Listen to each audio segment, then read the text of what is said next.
is November 8, my 4th day. Currently 8:55 and the weather is 12 degrees but it feels like 9-10 degrees kasi ayun o, nakikita nyo may mahangin siya. So yun yung nagpapalamig, yung hangin.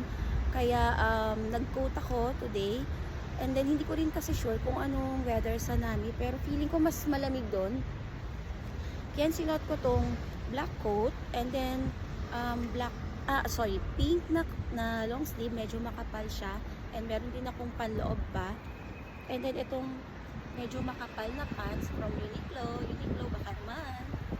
And syempre, hindi mawawala yung ating warmer leggings and nag-rubber shoes din ako today kasi maraming lakaran doon.